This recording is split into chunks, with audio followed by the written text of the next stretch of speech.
Christian Dodel, bonjour. Bienvenue au Bonjour. Ninkasi, dans l'émission Les coulisses de la Loire sur 42 TV. Vous êtes consul honoraire de Moldavie à Saint-Étienne.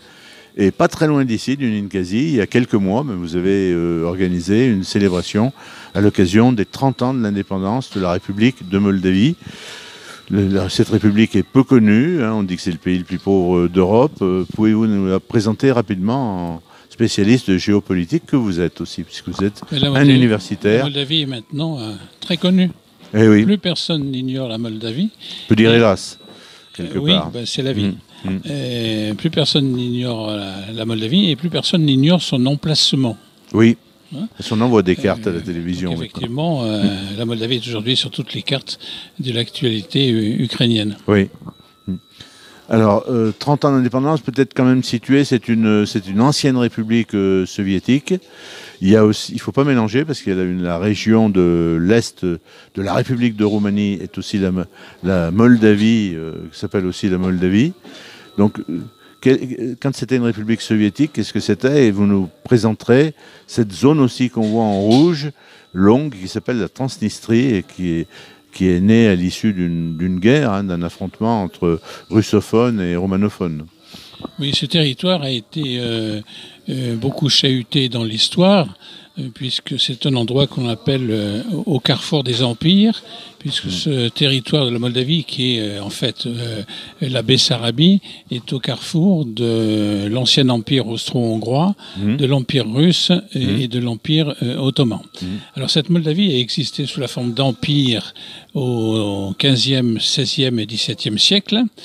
Par la suite, il y a eu des appropriations différentes. Ce qu'il faut retenir, c'est que à partir du 19e siècle, la Bessarabie, c'est-à-dire la partie orientale de ce territoire moldave, a été récupérée par l'Empire russe. Et que de l'autre côté, plus à l'ouest, il y avait, comme vous l'avez mentionné, la Moldavie roumaine.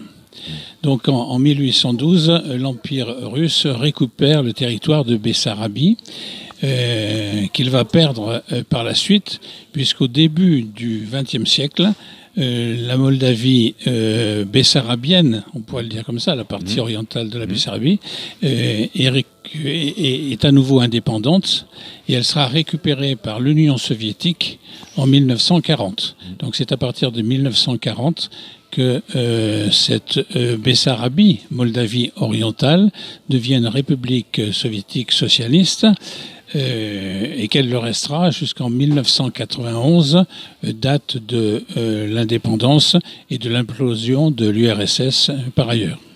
Alors chacune des républiques soviétiques avait un petit peu sa spécialité, et en particulier l'une des spécialités de la République de Moldavie, c'était sa viticulture. Est-ce qu'ils ont pu tirer profit de cette originalité ? Oui, alors la Moldavie est un très grand pays viticole, puisque c'est le 11e plus grand producteur de vin au monde.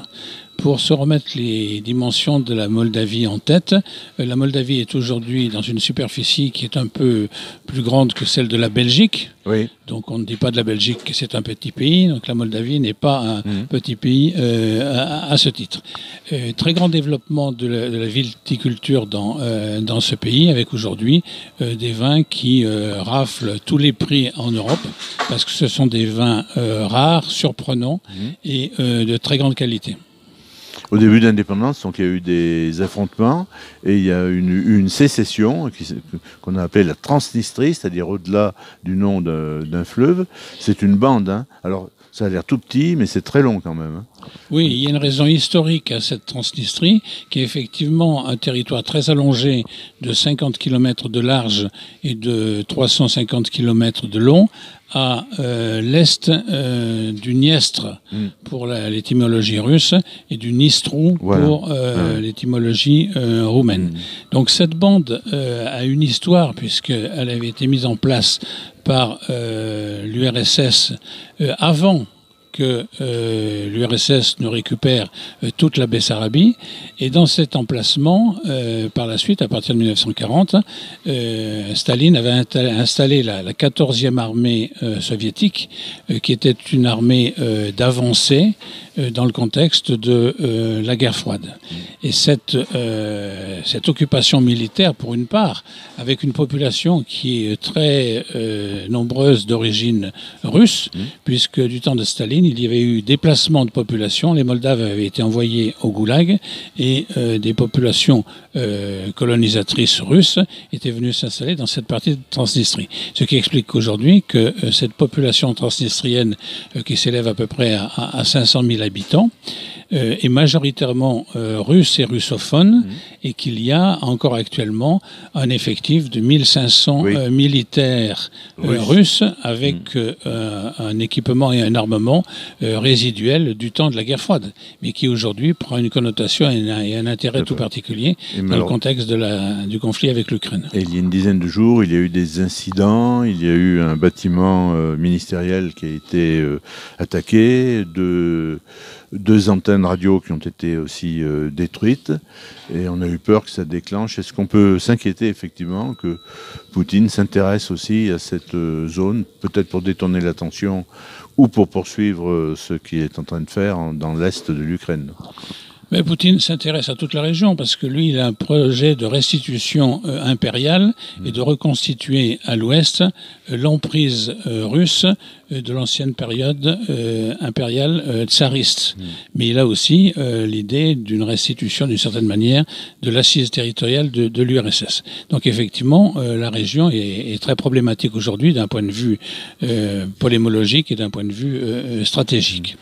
Cela dit, sur les destructions que vous avez évoquées, ça reste mystérieux. On semble ne pas savoir qui a fait ça. Moi, je n'ai pas de renseignements particuliers et précis, mais j'ai une hypothèse. Je me dis que ce sont sans doute les Ukrainiens qui ont fait sauter des antennes de communication pour empêcher que l'entité transnistrienne russe communique avec le reste de la présence russe dans le sud de l'Ukraine. Donc ça serait plutôt cette explication, parce que je ne vois pas les Russes détruire leur propre installation dans ce territoire de Transnistrie. Je ne vois pas non plus les Moldaves, parce que les Moldaves essayent de calmer le jeu, et notamment sa présidente Maya Sandu, pro-européenne, très compétente et qui essaye de tenir une sérénité relative dans la région.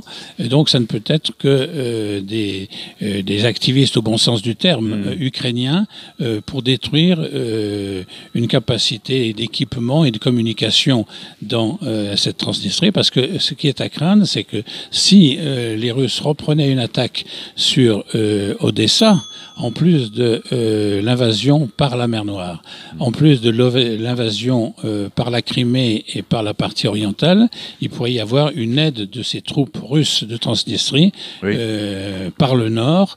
Et de ce point de vue, évidemment, les Ukrainiens essayent d'une part de neutraliser l'équipement des Russes dans cette région de Transnistrie, et d'autre part de maintenir une pression quand même sur cette entité militaire russe en Transnistrie pour la fixer dans le territoire transnistrien et éviter qu'elle aille rejoindre soit une attaque sur Odessa, soit une attaque actuellement sur le Donbass, ou plus au nord, dans le reste de l'Ukraine.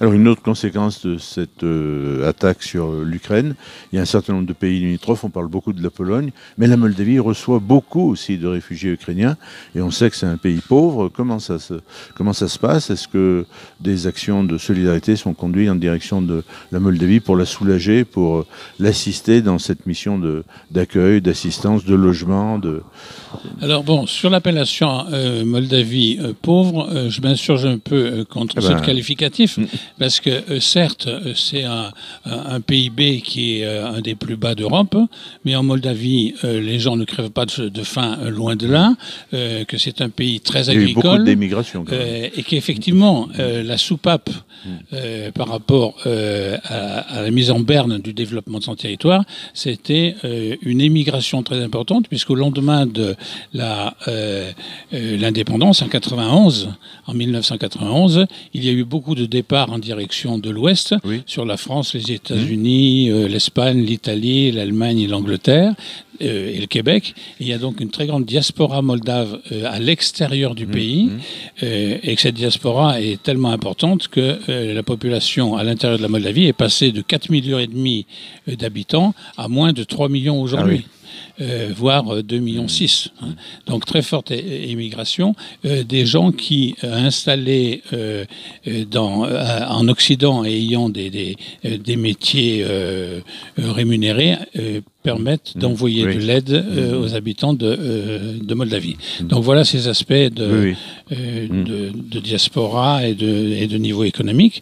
Aujourd'hui, la Moldavie réémerge à une économie plus florissante, ça serait exagéré de dire ça, mais remet en place notamment des exportations de fruits et légumes, puisque c'est un pays très agricole, avec les terres noires du Tchernosium comme sur l'Ukraine, et puis également des exportations de vin dont je vous ai déjà parlé. Eh bien, merci beaucoup, Christian Delel. Le temps passe très vite à vous écouter. On aura sûrement l'occasion de vous réinviter pour parler d'actions de solidarité qui sont conduites. Votre épouse étant présidente d'une association, on va dire, stéphano-moldave, avec des actions concrètes qui sont conduites. Merci à vous.